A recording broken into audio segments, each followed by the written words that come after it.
Ariful Islam Limon, designation director. আমাদের company হলো quantum group. Quantum গ্রুপের হলো সিস্টার কনসার্ন তিনটা। একটা হলো স্টিল স্ট্রাকচার প্রিফেব্রিক বিল্ডিং করে থাকি আমরা। আর হলো আপনার আমাদের আরও দুইটা প্রোডাক্ট আছে। একটা হলো উইনপেন লিমিটেড, এটা হলো আপনার ইউপিভিসি ডোর এবং উইন্ডো। আরেকটা প্রোডাক্ট হলো স্যান্ডউইচ প্যানেল। স্যান্ডউইচ প্যানেলটা হলো আপনার সাউন্ড প্রুফ, সাউন্ড এবং হিট প্রুফ।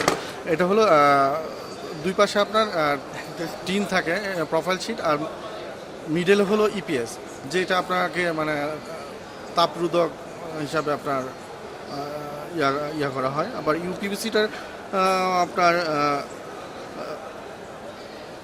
হিটপ্রুফ এবং বিদ্যুৎ আপনার কনজিউম করে কীভাবে আপনার বর্তমানে তো এসি আমরা যেটা ইউজ করি ম্যাক্সিমাম হলো ইনভার্টার এসি।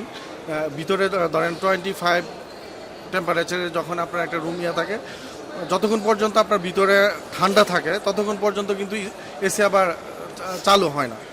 আর আমার যেটা হলো স্যান্ডউইচে যেটা হলো বর্তমানে এটার খুবই আপনার চাহিদা, যেমন বিশেষ করে ডরমেটরি বিল্ডিংগুলো, তারপরে আপনার ফার্মাসিটিকে ইউজ হয়, তারপরে কোল্ড স্টোরেজে আপনার ইউজ করা হয়। ভবিষ্যতে মানে এটার ইয়েটা অনেক ভালো বাংলাদেশে।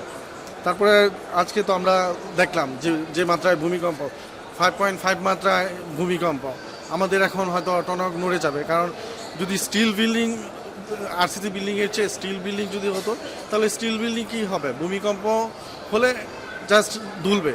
যেটা হলো আরসিসি ক্ষেত্রে এটা না। আরসিসি ক্ষেত্রে কী হয়, ধুমড়ে মুচড়ে মানে ইয়ে হয়ে যাবে। তো স্টিলের ক্ষেত্রে মেটাল যে একটা ইয়ে করছে, স্টিলটা হলো বাংলাদেশে এখন মনে হচ্ছে যে ভূমিকম্প যেহেতু সামনে আরও হয়তো বড় মাপের ভূমিকম্প হতে পারে, সেক্ষেত্রে স্টিলটা বেস্ট।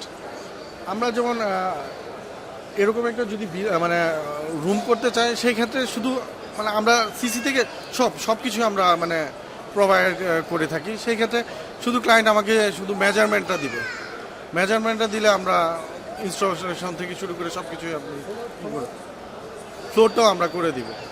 যদি মানে ক্লায়েন্ট চায় যে না ফ্লোরটাও আমরা করতে পারি। হ্যাঁ, আরসিসির প্রয়োজন মানে নিচে, হ্যাঁ আরসিসি নিচে আরসিসি হবে, আরসিসি স্ট্রাকচারের উপরে হাইরেস যে যা 100 তলা 200 তলা পর্যন্ত করা যাবে, কোনো সমস্যা নেই।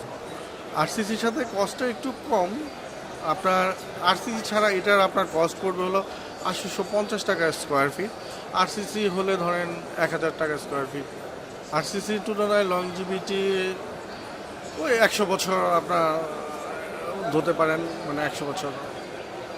আবার এটার একটা আপনার বিশেষত হলো আপনার আরসিসিতে আপনি এখান থেকে ভেঙে মানে টোটালি ওয়েস্ট হয়ে যাচ্ছে, কিন্তু স্টিলের ক্ষেত্রে আপনার নাটবোল্ট সিস্টেম হওয়ার কারণে আমি ইচ্ছে করলে এক জায়গা থেকে অন্য জায়গায় চাইলে স্থানান্তর করতে পারি। ধরেন আপনি একটা জায়গায় ভাড়া করে ফ্যাক্টরি তৈরি করলেন, আপনার কন্ট্রাক্ট ছিল 5 বছর, এখন 5 বছর পরে কন্ট্রাক্টটা ইয়ে হয়ে আরেক জায়গায় আপনি ইচ্ছে করলে এখান থেকে স্থানান্তর করে আরেক জায়গায়। মরিচার জন্য আমরা আপনার পেইন্ট যেটা ইউজ করি, ইনশাল্লাহ মরিচা মানে আসে না। তারপরেও একটা টাইমিং পরে আবার মানে কালার করতে হয়, আবার হ্যাঁ ইয়ে হয়।